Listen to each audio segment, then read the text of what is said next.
Hello ladies and gentlemen, and welcome back to a new video. Today's video is going to be a Hearts of Iron video. This is a bit different for the channel. However, I wanted to pivot into more PC games in addition to the Idle Hunter stuff, but I really wanted to show off one of my favorite games. I have over 800 hours in it, so I really wanted to show off this really cool Japan strat that another channel by the name of Ant Asil. I'll leave a link down below for the video I found on this new updated strategy. Not a whole lot of Hearts of Iron YouTubers have really shown it off, but this one channel did, and I really appreciated it, and I've tried to optimize it even further, and I hope that I can see other people and how they optimize it. This strategy could be refined even further. However, it's led me to get world conquest by the end of 1944. I'm curious to see how other people can optimize it, and I guess we'll get right into it. Real quickly though, I am using a couple mods here. I'm using colored buttons, I'm using extra icons, and I'm using the anime girl mod.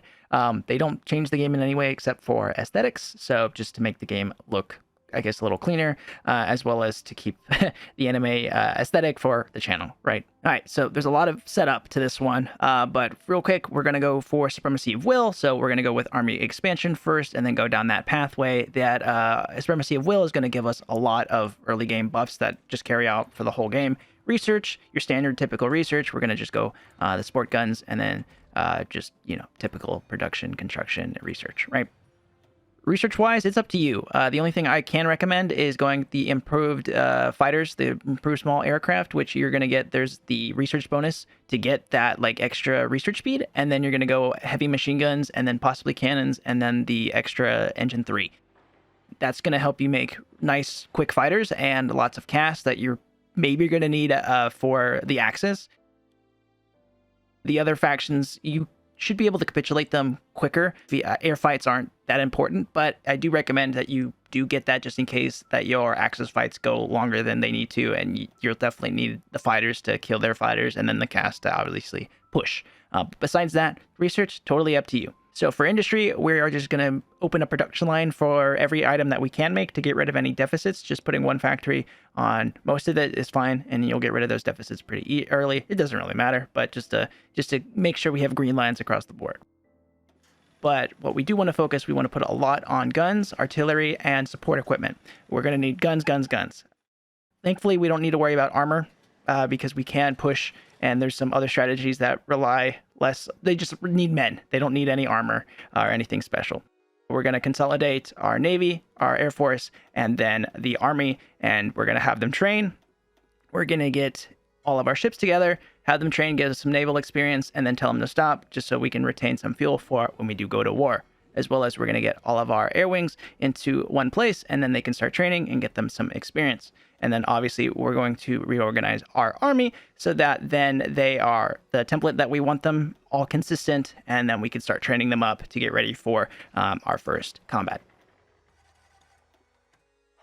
So our last bit of setup is we're going to make our spy agency. We're going to want to get 3 collab governments on the US just to make sure that we can have a quick war with them. And then once that's over, then we're going to move them over to China. The way we're going to get those 3 agents is that obviously you get 1 for free, and then we're going to have the 5 bits of research to get us that second one, and then we're going to get the other advisor to give us that 3rd agent. That's going to help us constantly have collabs running, as well as retaining our agency's network strength.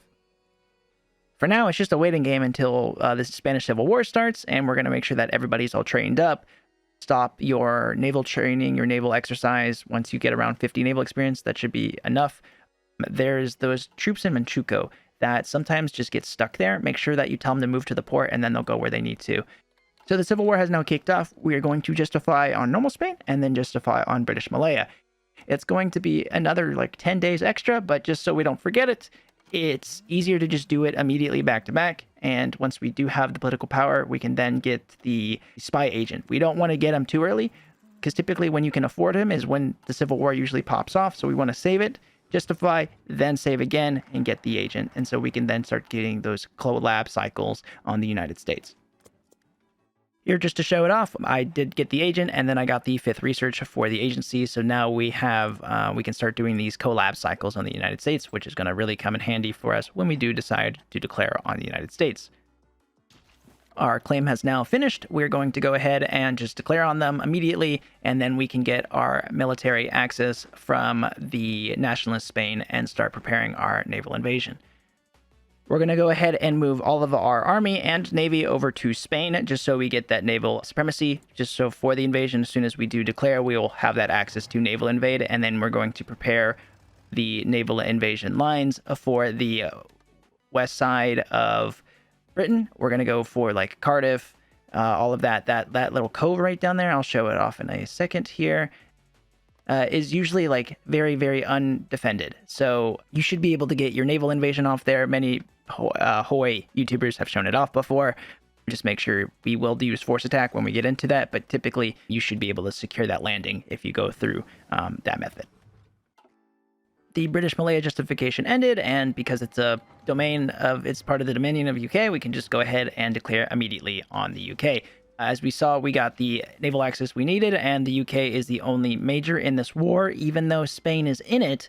It's a weird limbo thing. And right here, we got that force attack onto the main island, and as you can see here, we're going to take over this port. There we go. We lost some ships, but it's okay. It's okay.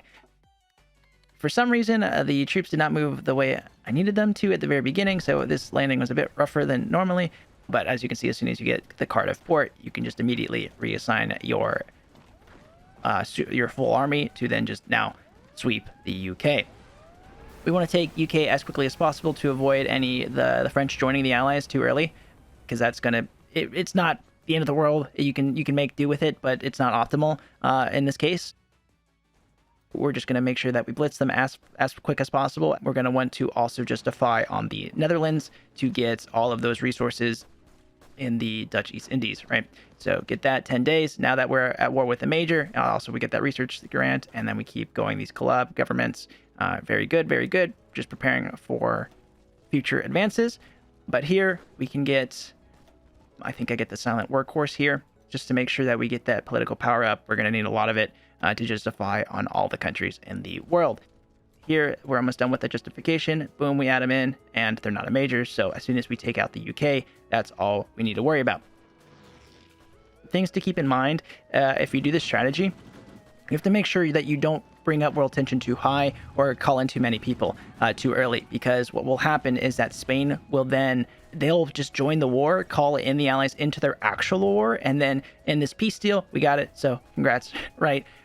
However, if you declare it on too many people, then Spain will bring in nationalist Spain into obviously the war, and then they'll be in your peace conference, and that's just going to make things like really, really messy with the stupid new peace conference system. So we want to avoid that if possible at all. We also want to make sure that we puppet Australia. For some reason, if they're still if you just take them over, they'll still be faction leader even though they don't have a country. So we want to make sure to puppet them. Also puppet Egypt, just to keep the Suez alive in case Italy declares war on you or anything like that. And we want to leave one tile of the UK by itself, so the Allies are still a country and we don't have to worry about them. Before the war ended, we wanted to make sure that we got a justification started on Romania, because France and Czechoslovakia have guaranteed Romania's independence. Thus, when we declare on Romania, both of those countries will then join Romania in our war, so that we can then jumpstart it. And hopefully then France joins the Allies, and then we have the UK and the Allies again on our second war. This causes a really, really nice exploit that we can then declare on every non-major country, get them to join the Allies, and then as soon as we're going to try to capitulate France first, and then surround the UK so that the UK is the only major, and then as long as we have them surrounded, all we have to do is press the go button, and then they capitulate, and then the war's over. But before we do that, we can go ahead and then, like I was saying before, declare on everybody, except we cannot declare on the United States. We can't declare any South American country because the United States will then join, any Norwegian country because then they become majors for some reason, except Denmark, and then Germany, so the Axis can't declare any Axis, so that would be like Germany, Italy. Maybe you can get Poland in there, but we want to leave Poland for Russia and Germany to fight over. Don't declare on Russia, and don't declare on mainland China. But we're going to use this Allies war to also justify on the warlords, the Chinese warlords. As long as you didn't get the faction maker for the Japanese focus tree, then the Chinese won't get the United Front, and therefore you can then get those warlords to join the Allies, and there you go. You know, you can take them out, and you have a lot more room to invade China when you do want that war to happen. But as you can see here, we can just walk into France because that's typically that, right? We have the Western invasion that we got from Brest, and then as well as we're going from Belgium to just take out Paris, essentially. And as soon as we get Paris, that usually capitulates France, and we don't have to worry about that. But yeah, Greater Eastern Asian Co-Prosperity Sphere, don't research that yet.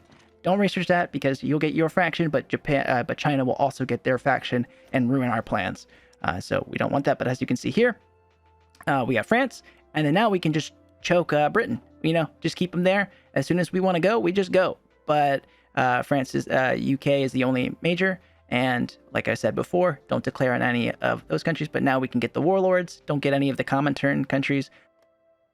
The other caveat is Greece might declare on Albania. So that's your other timeline as to when you can stop justification. It's because if Greece declares on Albania, Italy will join the war, and then Italy will be in your allies' war, which you don't want because you don't want them at the peace conference. So that's happened sometimes in some runs. In this run, I got lucky, and I could keep justifying in other countries, and Greece never declared on Albania, thankfully. But as you can see, for some reason, Austria, Hungary, all these countries, they join the Allies because we've exploited the Allies are the ones picking up all these countries that are at war with me, and the Comintern nor Axis are really picking them up. If I got Italy or Spain, they won't join the Allies, so you can't do that. As well as if they did, they'd then become majors and you'd have to capitulate them, so we don't want to worry about that. Oh, and you cannot declare on Communist China, because I'm pretty sure they will just join Comintern, and we don't want that either, because then we'll have the Russia war way too early. But here, we're just trying to get some extra men. We're going to make an even, like, more spammy template just to get men on the field, because we're going to just need men. We just need men in the field to get them. We're going to convert their templates when they do deploy eventually, because we're going to slowly have guns in the future. We just want to get men on the field so that we have front lines in case Russia or the Axis just randomly declare on you. You want to make sure that you buddy up with the Axis before you are in your Russia war, because you don't want a two-front war. That's very nasty. We're going to do Order 66 on the Axis later on. So we're just going to do all the appeasement things. There are going to be 2 conditions in the future that, because we will have all of that Eastern European territory, that will then trigger the Italians demand Yugoslavia territory, and then Germany obviously demands the Sudetenland. We're just going to give both of them. If you deny them, then they will have a casus belli on you, and then they can declare on you. So you can pivot to go after the Axis after the Second Allies War, if you so wish to, if that's part of your optimization on this strategy that we've found, right?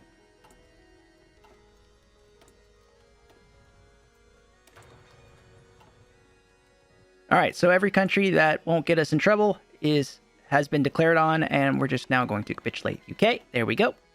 As you can see, all that green, and I'll show the map as soon as I'm done declaring all of this. You don't need to puppet anybody. You can puppet whoever you want if you so choose to, but since we're going for world conquest, obviously I just went ahead and got everybody.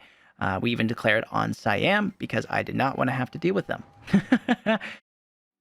This is absolutely cracked, and we have most of the world at this point, and I believe it is early 1938, which we'll see in a second. We have all of those navies, and we're just going to hit confirm. As you can see here, that is the map. Most of Africa, most of South Asia, and most of Europe. Go figure, right? And that's just a Spain colony, and we won't have to worry about that. So the rest of these territories are going to be covered up in their next faction wars. And the next thing I go for is the United States, because we have our collabs all wrapped up. And as you can see, yeah, Comintern. We didn't want to worry about those guys. At this point, after your second Allies War, and you've pretty much claimed half the world, you can now either go United States, China, Comintern, or Axis. You pick, it doesn't matter. I just think that the Allies, or the US, is the next important one, especially because we were getting those collabs getting started. If you didn't want to go US, then obviously you get those collabs on the other country that you wanted to go after that second Allies war with. In this case, I don't like how the US can ramp up pretty quickly, especially when you try to invade them, even with all of Canada. Anything before 1940, you can pretty much just sweep them with just overwhelming numbers, and we're going to have a naval invasion down in Florida and then take them out up in Washington. And by the time we get everything east of the Mississippi, they capitulate and we don't have to worry about it. We're going to declare on Mexico, so that we also get that Mexico, and then because you declare on Mexico, United States will then enter the war as well, because they've guaranteed every South American country's independence, and like before, they will join the war. This will also get the Philippines, because the Philippines is an American puppet. Most of us know that if you play HOI, but for those who don't, that's the extra thing, right? In this case, we've got our plane, the plane chassis that we wanted to get, but we don't have the parts for it yet. So we're just going to get those chassis pumping out, and then we can convert them later on. We're just getting that production started.